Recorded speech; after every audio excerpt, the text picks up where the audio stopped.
Ici, nous sommes à Luhihi. Et là, vous avez la population congolaise avec des bateaux qui est en ébullition, en agitation. Et on voit qu'ils sont à la pourchasse d'un groupe de personnes. Qu'est-ce qui s'est réellement passé à Luhihi? Ils crient, nous ne voulons pas de Rwandais ici. Banye Rwanda, Bote, Barodi et Kwabo, que tous les Rwandais retournent chez eux. Nous ne voulons pas de ici chez nous. Qu'est-ce qui s'est réellement passé à Luhihi? Et d'abord, retenez que Luhihi est une zone qui se trouve dans le territoire de Kabare. Au site Kivu, Luhihi se trouve à quelques 10 à 15 km de l'aéroport de Kavumu et du centre de Katana. Luhihi était occupé par les rebelles du 23.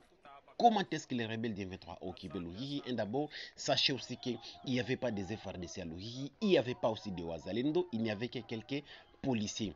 Alors, les rebelles du 23, disons les soldats rwandais, avaient profité de cette vulnérabilité, de cette zone pour l'occuper. Aussi, qu'est-ce qui avait attiré les rebelles du 23, les soldats rwandais du 23 dans cette partie du territoire de Kabare? C'est à cause de l'or qui est exploité dans cette zone depuis plus de 5 ans.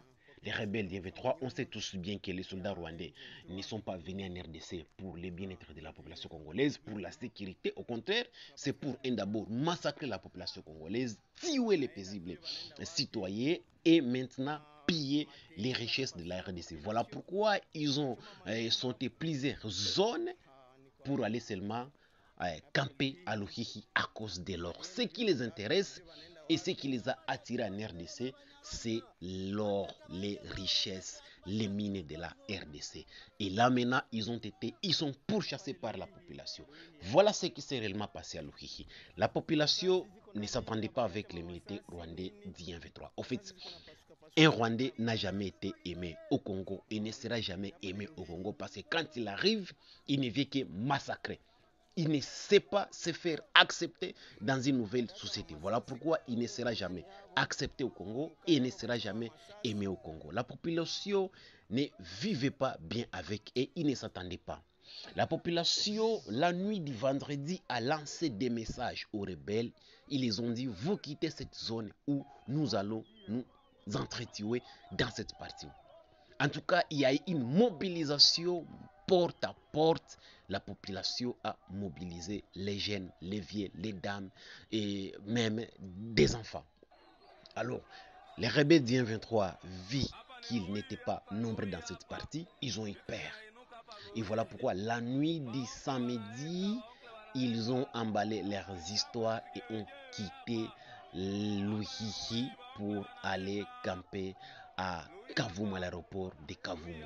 Et là maintenant, il y a eu quelques qui sont restés, mais aussi des traîtres congolais qui commençaient à coopérer déjà avec les soldats rwandais du 23 dans cette partie pour voler, escroquer, faire taxer la population congolaise, des taxes illégales.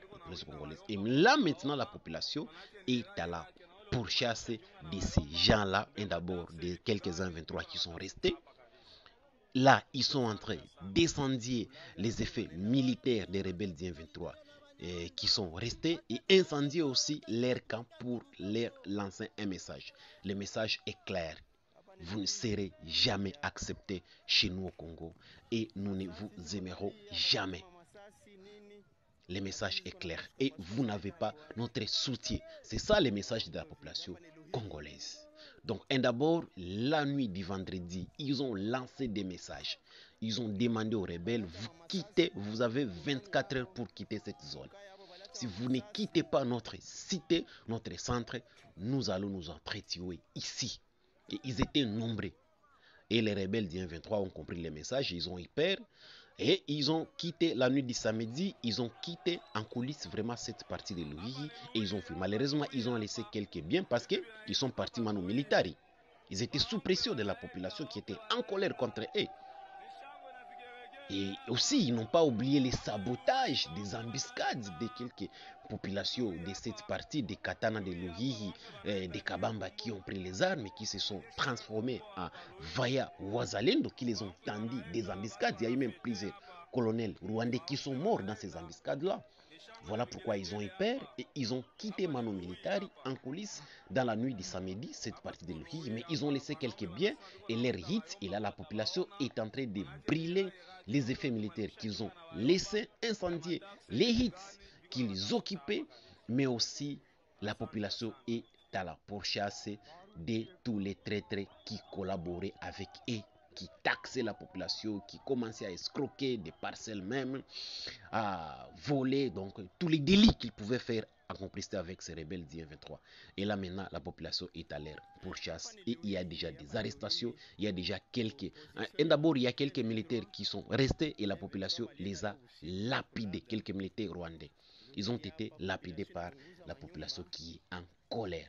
Voilà ce qui s'est réellement passé à Luhihi. Les rebelles du 23, les militaires rwandais ont fui Luhihi suite à la pression de la population qui était en colère et qui ne voulait plus d'eux et qui ne les soutiennent pas. Voilà en bref le message que j'ai reçu de mes points focaux qui se trouvent dans cette partie, et je vous dis, c'est mon village natal.